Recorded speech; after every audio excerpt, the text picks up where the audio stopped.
एक छोटे गांव में एक पुराने हवेली का अत्यंत डरावना रहस्य था। गांव वाले कहते थे कि उस हवेली में रात को भूत प्रेत घूमते हैं। एक रात एक युवक ने अपने दोस्तों के साथ उस हवेली में जाने का निर्णय किया। वे वहां पहुंचे और रात के अंधेरे में उस रहस्यमय हवेली के अंदर घुस गए। हवेली के अंदर की स्थिति बहुत ही डरावनी थी। उनकी बातों में धीरे धीरे एक अजीब सी आवाज सुनाई देने लगी। वे डरकर अपनी रोशनी बांधते हुए अगले कमरे में चले गए। वहां पर उन्हें एक पुरानी झूला मिला जो अकेलापन में डरावना लग रहा था। झूले की हलचलाहट के साथ एक छोटी सी बच्ची की आवाज सुनाई दी, मां, आप कहां हैं?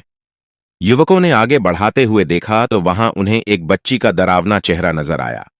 बच्ची ने अपने बड़े चारों ओर की ओर इशारा किया और उन्हें बाहर ले चला। हवेली से बाहर निकलने पर उन्हें पता चला कि वे वास्तव में किसी अंधेरे गुफा में फंस गए थे, जहां एक अकेली बच्ची कभी थी ही नहीं। युवक और उसके दोस्त अब पूरी तरह से डर चुके थे। वे उस गुफा में खुद को फंसा हुआ महसूस कर रहे थे और समझ नहीं पा रहे थे कि बाहर कैसे निकला जाए। चारों तरफ अंधेरा और खामोशी थी, जिससे उनका डर और बढ़ गया।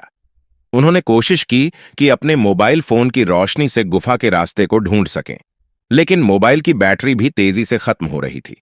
अचानक से उन्हें फिर से वही बच्ची की आवाज सुनाई दी, मां, आप कहां हैं? आवाज और भी डरावनी और नजदीक लग रही थी। उन्होंने तेजी से आगे बढ़ने का प्रयास किया, लेकिन हर कदम पर उनका डर बढ़ता ही जा रहा था। कुछ दूर चलने के बाद उन्हें एक छोटी सी रोशनी की किरण दिखाई दी। वे सभी उस दिशा में भागे। जैसे जैसे वे रोशनी के करीब पहुंचे, उन्होंने देखा कि वह गुफा का एक संकरा रास्ता था जो बाहर की ओर जा रहा था।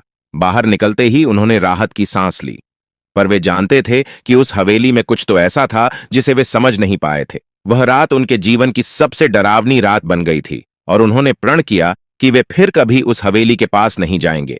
गांव वालों की कहानियां सच साबित हुईं और उस रहस्य का खुलासा कभी नहीं हो पाया। हवेली का डरावना रहस्य अब भी अनसुलझा ही था और गांव वाले अब और भी ज्यादा उस हवेली से दूर रहने लगे।